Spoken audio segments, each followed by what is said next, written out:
Right, so this is Twitter. This guy, Anton, is an advisor to the Ukrainian government's Department of the Interior, or the Minister of the Interior. What he does is he watches this stuff on TV. Let's just start this again and have a look at it. This is a bit of Russian TV. I think we're being extremely passive. I'm not talking. The Americans say they won't supply long range. The British say we will. Why are there still undersea cables leading to Britain?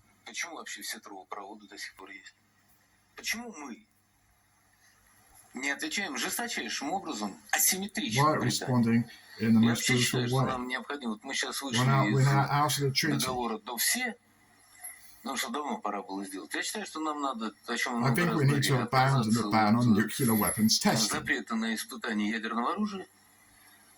We should conduct tests, show the nuclear weapons we have, blow something up somewhere. This is Russian state TV channel 1. And target all our strategic missile forces, first of all targeting Britain. All those countries that are providing support.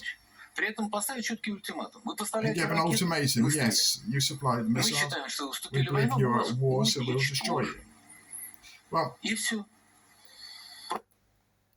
Well, the problem here is that you can say, bluff, bluff, bluff, bluff, bluff, bluff, bluff, bluff, bluff, bluff.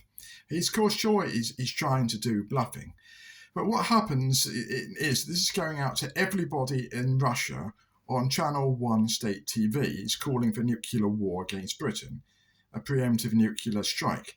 And he's sort of cutting the undersea cables. He's really cut the oil, blown up the oil cables, the Nord Stream cables providing the gas oil supplies to Europe. So they've really done that. They've shown they put mines down for these cables. There's a lot, and they can launch nuclear strikes. Now, one way to combat this, which we did use during the Cuban Missile Crisis, is when there was the Civil Defence Corps in Britain, about 250,000 volunteers, mainly concerned with evacuation and billeting of evacuees and all that sort of thing, and sheltering against fallout on the outskirts of cities and all that, and in rural areas which might be downwind of the prevailing winds carrying the fallout. So there's quite a lot you can do. And the point of this, the civil defence thing, is if you do it early enough, like, we waited too late. Chamberlain, I think, only started issuing bomb shelters to Anderson shelters in early 1939. Now, Hitler had been rearming, and it's been acknowledged by the British government since 1935, so they waited 4 years. I mean, this is, if they kicked civil defence straight into play and they told the BBC to go make left of themselves and get lost or just debunked, gone on with the attack. The British government's approach to anyone saying lies about weapons effects in Philip Noel Baker lied about the effects of gas bombing in 1927 on the BBC in his broadcast.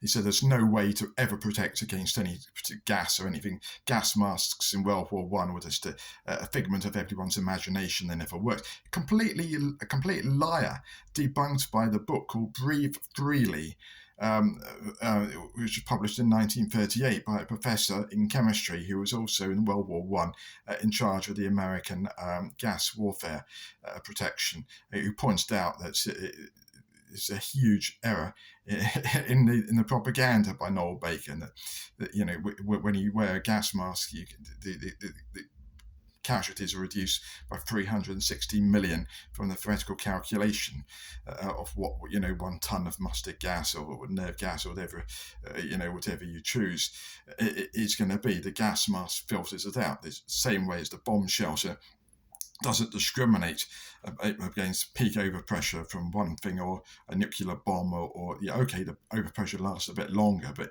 if the pressure is below the threshold for damage, it doesn't matter how long the blast lasts, if you're doing a nuclear bomb or anything else, you'll still survive it. So if the shells are strong enough to survive 1,000 psi, then no matter whether that 1,000 psi lasts for a year or a microsecond, it will still survive. And this is why Gladstone and Dolan, The Effects of Nuclear Weapons book, is a load of lies. It always has been, always will be. It's mathematical massage data. They eliminate all the nuclear test data, all the actual facts. And they give a kind of theoretical interpretation, which is a lot of, it's a bit like climate change propaganda. The whole thing is, sure, the climate's changing, sure, carbon dioxide has some effect, but the whole theoretical, the difference between fact and truth is the theoretical interpretation you make of the facts. You fit the facts into a particular theory, and you can sometimes do it more than one way.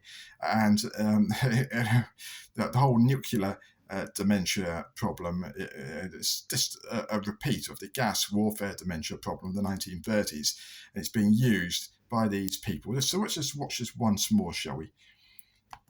Мне просто кажется, что мы должны отвечать. Мне кажется, мы ведем себя крайне пассивно. Я сейчас не армию имею в виду. Вот, например, the Americans say they won't supply long-range missiles. Британцы говорят, мы будем. The British say we will. Мы будем поставлять. А почему до сих пор существует? And why are there still undersea cables leading to Britain? Why are all the pipelines still there? Почему мы? Why aren't we responding in the most brutal way asymmetrically to Britain? We are now out of the treaty, which is what we should have done a long time ago. I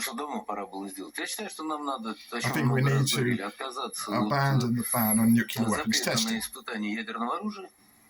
We should conduct tests, show the nuclear weapons we have, blow something up somewhere. Now that's a pretty credible threat. Jeremy Corbyn says, and then to bomb Britain. So he's coming up with a plan there, and this is going out to the Russian people in Channel 1 Russian TV. It's going out to the Russian people. Мы считаем, что вы вступили в войну, мы вас уничтожим. И все. We need to do something to actually make clear that we're not actually just ignoring this sort of stuff. The problem, if you keep saying this is a bluff, eventually the other side might actually show that they do actually have at least one or two nuclear weapons that they're prepared to detonate, either as a quote test unquote. And remember, nuclear testing's been used to threaten before. Khrushchev with his 50 megaton bomb in the end of October 1961, and it did have an effect on America. Kennedy had to respond to that sort of thing, and if Kennedy had to start nuclear testing in the atmosphere again in America. If there was some return, it was called a return to testing. There's a whole book on it by Dr. Ogle, secret classified book showing all the problems they had. The Americans had a lot of problems returning to nuclear testing because they hadn't been doing it since 1958. The problem we've got now, if the Russians start testing, what the hell are we going to test? What are we going to go back to isentropic bombs, which the Russians have now apparently? See my blog at gladstoneblogspot.com. Clean nuclear warheads, which are credible. It's neutron bombs to deter further invasions. Or are we just going to say, oh no, we're going to set the good example and let them do whatever they want? Well, we've tried that before with Hitler. Okay, we tried it before from 1935 to 1939. The results were not good. Okay?